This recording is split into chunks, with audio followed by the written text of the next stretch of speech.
Okay, in today's lesson, we're going to talk about adjusting a pattern, either for yourself or for a specific customer.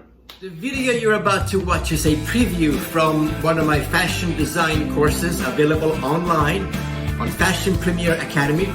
Roll it. How do we take a pattern, existing pattern, maybe your basic sloper, how do we change these measurements to fit either yourself or a customer?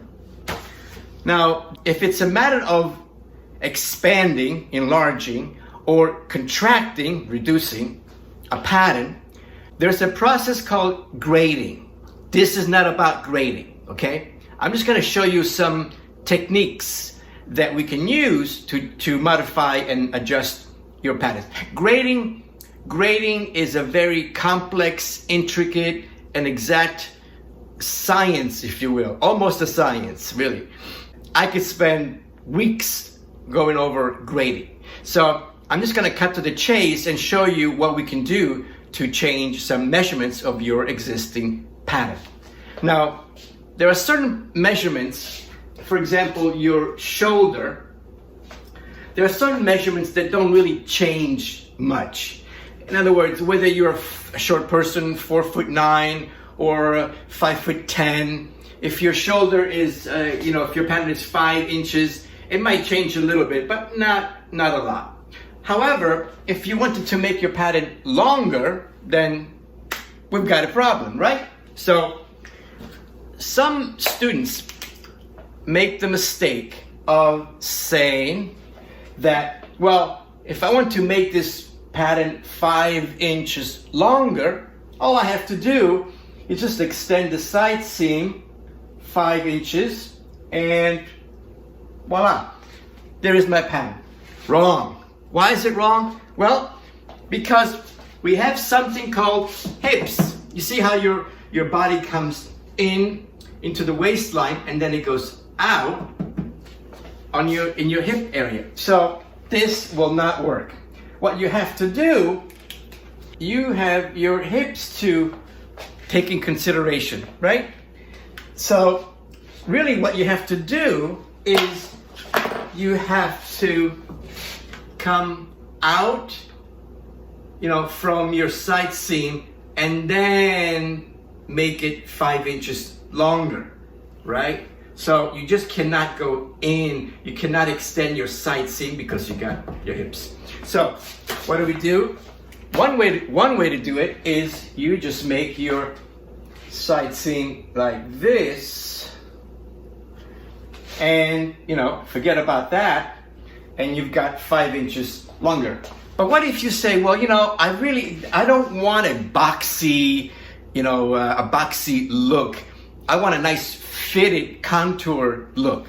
Then, you're gonna have to go back to your original side seam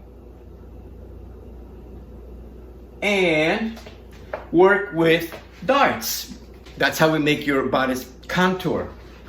So we've got something, we have to work with this area. So what do? We create a dart like this. Imagine a dart for the bodice and a dart from your skirt, for example, coming together. This is known as a fisheye dart, right? These are like two darts coming together. That's a fisheye dart. Imagine if you take a bodice and a skirt and put it together, that's really what you would end up having, you see? So you'd have to adjust your this area with the waistline so it's nice and smooth, right? And so that's how you would adjust this pattern for length purposes. Okay, so we've looked at the length of a pattern, but what about the circumference of a pattern? Meaning, let's say you have two people, they're both 5'5", for example, right? But one is 110 pounds and the other is 195 pounds. That's a big difference. So how do we expand the circumference around the bust area? Let's go to the table and find out. Okay, I've taken a very simple basic pattern and I divided it into 4 parts. This is your apex, the center. So why 4 parts? Well, because you see, if you wanted to make something longer, then you would expand it this way. And if you wanted to make it wider, you would expand it this way. But what if you only wanted to add fullness in the bust area? In other words, the shoulder remains the same. We're not going to touch the shoulder. That remains 5 inches. I'm only going to expand my pattern in the bust area. And if I'm going to add an inch or so, an inch on one side and an inch on the other side, that's 2 inches. Before you know it, you've got a much bigger pattern. Now, what's happening here is that things get kind of funky. So we have to readjust your side seam. In other words, if your original side seam was 8 inches, for example, you have to go back to 8 inches for your side seam, which means you might have to drop the armhole a little bit and reshape the armhole. And same thing in the front. You see how it gets a little bit sort of crooked. So you have to realign and make your center front straight again. So by doing this, I'm only adding fullness around the bust circumference area. Now, this is a very, very, very elementary technique, okay? It'll take adjustments and fittings in order to get it right. So you get the idea how the pattern expands and contracts. It all starts from the apex. The apex is the center of your pattern, so everything comes from the apex. It expands and contracts from the apex.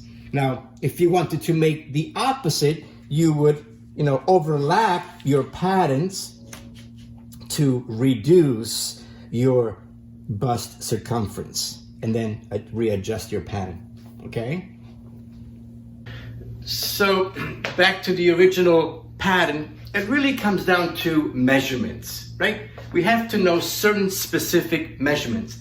And the most important ones are, for example, your center front measurement from your neckline to your waistline, from your neck to your waist. What is that measurement? That's an important measurement, right? Your shoulder, what is that measurement? Find out what that is, write it down. Another is from center front at the neckline to your armhole ridge. How do we know that? Well, it's from center front to where the armhole begins, right on the edge there, okay? Another is across the bust area, from center front across to the side seam. What is that measurement from the center front across the bust to the side seam? Another important measurement. And then of course the waistline without the dart, measure your waist from center front to the side seam, whatever that is, write it down. And then your side seam. Another important measurement is from your shoulder at the armhole across your bust to center front at waistline. That measurement is important, right? So from here across your apex to the center front, that's another important measurement to write down. And eventually you'll see that a map sort of appears, right? And then we take those measurements and we either adjust an existing pattern, or you can start one from scratch if you're familiar with pattern making enough to create a pattern from scratch. Thank you for watching this video. Check out all the videos available on Fashion Premier Academy. And don't forget to hit the subscribe button and the bell next to it so you'll be notified every time I post a new video, which is every week. I'll see you in class.